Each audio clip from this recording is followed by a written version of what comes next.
తల్లికి వందనం పథకం ఇంట్లో ఒక విద్యార్థికి మాత్రమే అందజేస్తారని దానికి సంబంధించిన న్యూస్ తెలుసుకుందాం.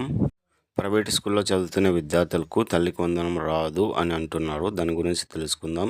ఏమి కొత్త రూల్స్ వచ్చాయని దాని గురించి తెలుసుకుందాం. విద్యార్థికి 75% అటెండెన్స్ ఉండాలి.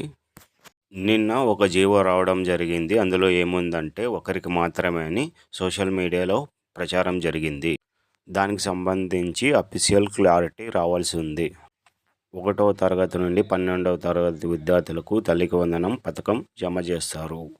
తల్లికి వందనం పథకం ప్రైవేట్ స్కూల్లో చదువుతున్న విద్యార్థులకు కూడా వస్తుంది. రాష్ట్రంలో 1వ తరగతి నుండి 12వ తరగతి విద్యార్థులకు తల్లికి వందనం వస్తుంది. ప్రైవేట్ స్కూల్లో చదివినా గవర్నమెంట్ స్కూల్లో చదివినా తల్లికి వందనం పథకం అర్హులు. దారిద్ర్య రేఖకు దిగువన అంటే వైట్ రేషన్ కార్డు కలిగి ఉండి పాఠశాలకు వెళ్ళే విద్యార్థులకు తల్లికి వందనం వస్తుంది.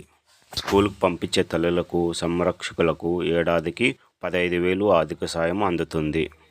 తల్లికి వందనం పథకం గురించి ఏ చిన్న అప్డేట్ వచ్చినా మీకు తెలియజేస్తాను.